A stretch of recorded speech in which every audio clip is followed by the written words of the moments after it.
જય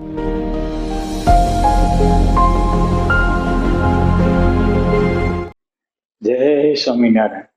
હાલા ભક્તો, સુખનું મૂળ સ્વીકાર અનુભવી સંતોના અનુભવનો રણકાર છે કે સ્નેહનું મૂળ સદભાવ છે, સુખનું મૂળ સ્વીકાર, ધર્મનું મૂળ સદાચાર છે, તે ટાળે સર્વે વિકાર. જીવવું હોય તો ખાવું અનિવાર્ય છે, પ્રકાશ જોતો હોય, અંધકારું ટાળવું હોય તો પ્રકાશ પાથરવો અનિવાર્ય છે. એમ સાચું સુખ જોતું હોય તો પરસ્પરનો સ્વીકાર અનિવાર્ય છે. જેને જેનો સ્વીકાર એને એનું સુખ. તમારે કુટુંબમાં સુખ જોતું હોય તો કુટુંબના સભ્યો જેવા છે તેવા સ્વીકારી લો. જો સ્વીકારશો તો કુટુંબમાં સંપીને રહી શકશો. તમારે પરિવારજનો અને પાડોશીઓનો સુખ જોતું હોય તો એનો વિરોધ કરવાનો ટાળો. જેવા છે એવા સ્વીકારી લો. સ્વીકારની શરૂઆત આપણાથી કરો. સ્કૂલમાં વિદ્યાર્થીઓને સુખ જોતું હોય તો વિદ્યાર્થી જે છે તે, જેવા છે તેવા એનો સ્વીકાર કરો તો આપણું મન શાંત થશે અને પરસ્પર સુખ આવશે. એ જ રીતે આત્માનું સુખ જોતું હોય તો આત્માનો સ્વીકાર કરો અને પરમાત્માનું સુખ જોતું હોય તો પરમાત્માનો સ્વીકાર કરો. આપણો દેહ, આપણો આત્મા અને આપણા આત્મામાં રહેલા પરમાત્મા ત્રણે એક જ જગ્યાએ છે, પરંતુ જેને જેનો સ્વીકાર હોય એને એનું સુખ મળે. કોઈ વસ્તુ હોવાથી સુખ નથી મળતું, એનો સ્વીકાર હોવાથી સુખ મળે છે. અને સ્વીકાર એ મોટું સંશોધન છે. સ્વીકાર એ સુખનું કારણ છે. સ્વીકાર અનેક સુખ, શાંતિ અને ઉર્જાને દેનારો છે. માટે જ્યારે જેને જે સુખ જોતું હોય એ સુખ લેવું હોય તો એનો સ્વીકાર કરો. આત્મા કોઈ કાળે દેહ હતો નહીં, આત્મામાં કોઈ વિકાર પણ નથી, પરંતુ એને દેહનો સ્વીકાર કર્યો તો દેહના દોષો લાગી ગયા અને નો હતો વિકારી છતાં વિકારનો શિકાર બન્યો. શું કામ? અસત્યનો સ્વીકાર કર્યો તો અસત્યના ભોગ બનવું પડ્યું. એ જ રીતે સત્યનો સ્વીકાર કરશું તો સત્ય એવા આત્મા અને સત્ય એવા પરમાત્મા એનું પણ દર્શન થશે અને એનું પણ સુખ આવશે.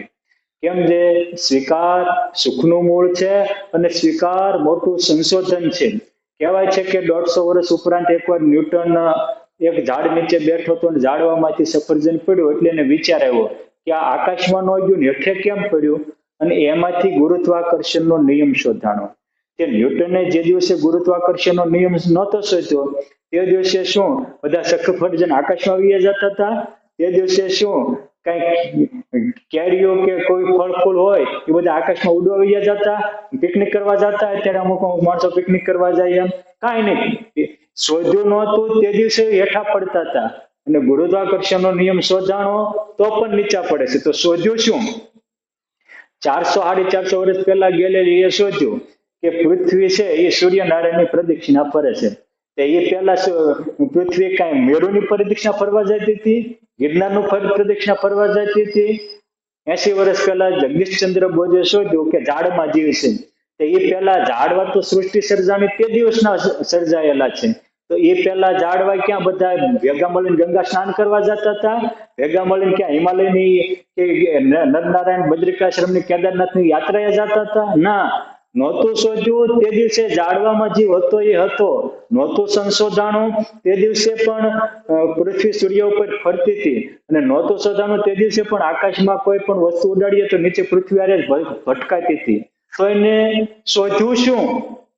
તો જે હતો એનો સ્વીકાર એ મોટી શોધ છે.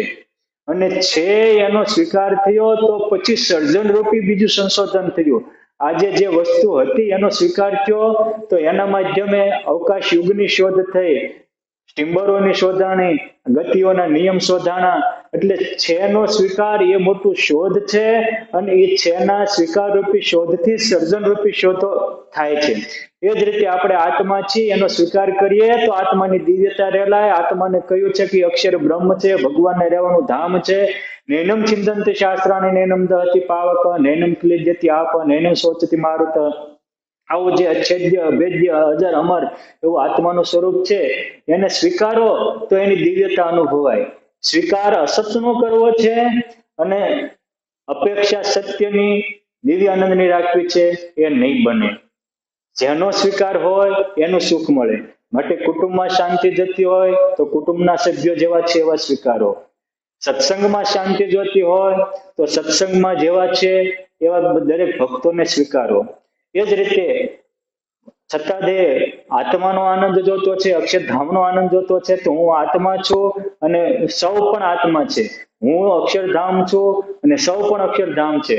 મારામાં પણ પ્રગટ પુરુષોત્તમ છે, હવમાં પણ પ્રગટ પુરુષોત્તમ છે. આ સત્યને સ્વીકારો. ભગવાન પણ જેવા આપણે છીએ એવા સ્વીકારે છે, એટલે આપણા મુક્તિના દ્વારો ખુલ્લા રહે છે. આપણા ઈષ્ટદેવ જો આપણે જેવા છીએ એવા સ્વીકારતા હોય તો આપણે એની આ સૃષ્ટિ બનાવેલી છે એના સર્જનમાં વિકાર કાઢનારા ને વિકૃતિ કાઢનારા હું ને તમે કઈ વાડીના મૂળા. માટે સુખી થવું હોય તો ભગવાન જેમ હવને સ્વીકારે છે એમ આપણે પણ સૌનો સ્વીકાર રાખીએ તો જ વિકાર જશે. માટે સુખનું મૂળ સ્વીકાર છે અને જેટલો ઊંચો સ્વીકાર એટલી ઊંચી પ્રાપ્તિ. જેટલો ઊંચાનો સ્વીકાર એટલી આપણામાં દિવ્ય શક્તિ અને દિવ્યતાનો આવિષ્કાર થશે. માટે કુટુંબમાં શાંતિ માટે, સત્સંગમાં શાંતિ માટે, પરમાત્માની પરમ શાંતિના અનુભવ માટે જેની અનુભવ ને જેની શાંતિ ને જેનું સુખ જોતું હોય એનો સ્વીકાર કરવો. સ્વીકાર, સ્વીકાર ને સ્વીકાર. સ્વીકારથી જ વિકાર ટળે છે, સ્વીકારથી જ શાંતિ મળે છે, સ્વીકારથી જ આપણામાં દિવ્ય શક્તિનો સંચાર થાય છે અને સ્વીકાર છે એ જ મોટી સમજણ છે.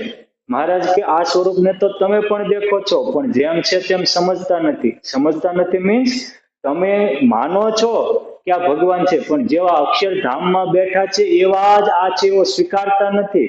સમજણ એ ગોપાળાનંદ સ્વામી જેવા સ્વીકારતા એવા બધા નહોતા સ્વીકારતા. એટલે જે ગોપાળાનંદ સ્વામીની અનુભૂતિ હતી એ બીજાને નહોતી. માટે સ્વામિનારાયણ ભગવાનની અનુભૂતિ જોતી હોય તો સ્વામિનારાયણ ભગવાનને જેવા ગોપાળાનંદ સ્વામી સ્વીકારતા એવા આપણે સ્વીકારશું તો એવી અનુભૂતિ આપણને ભગવાન આપશે. દાદા ખાચર, પર્વતભાઈ, શિવલાલ શેઠ, મોટીબા, લાડુબા જેવા ભગવાનને સ્વીકારતા એવા આપણે સ્વીકારશું તો ભગવાન આપણને પણ એવો જ આનંદ આપશે. ભગવાનને વારો તારો નથી. આપણે આપણા નાના સંકુચિત મનમાં નાના બની અને જેનો તેનો ધિક્કાર કરીએ છીએ. માટે ધિક્કાર કરવાનું બંધ કરી અને પ્યાર કરો અને સ્વીકાર કરો. હૈયું સુખ શાંતિથી ભરાઈ જશે. એ જ સૌ મુક્તોને જય સ્વામિનારાયણ.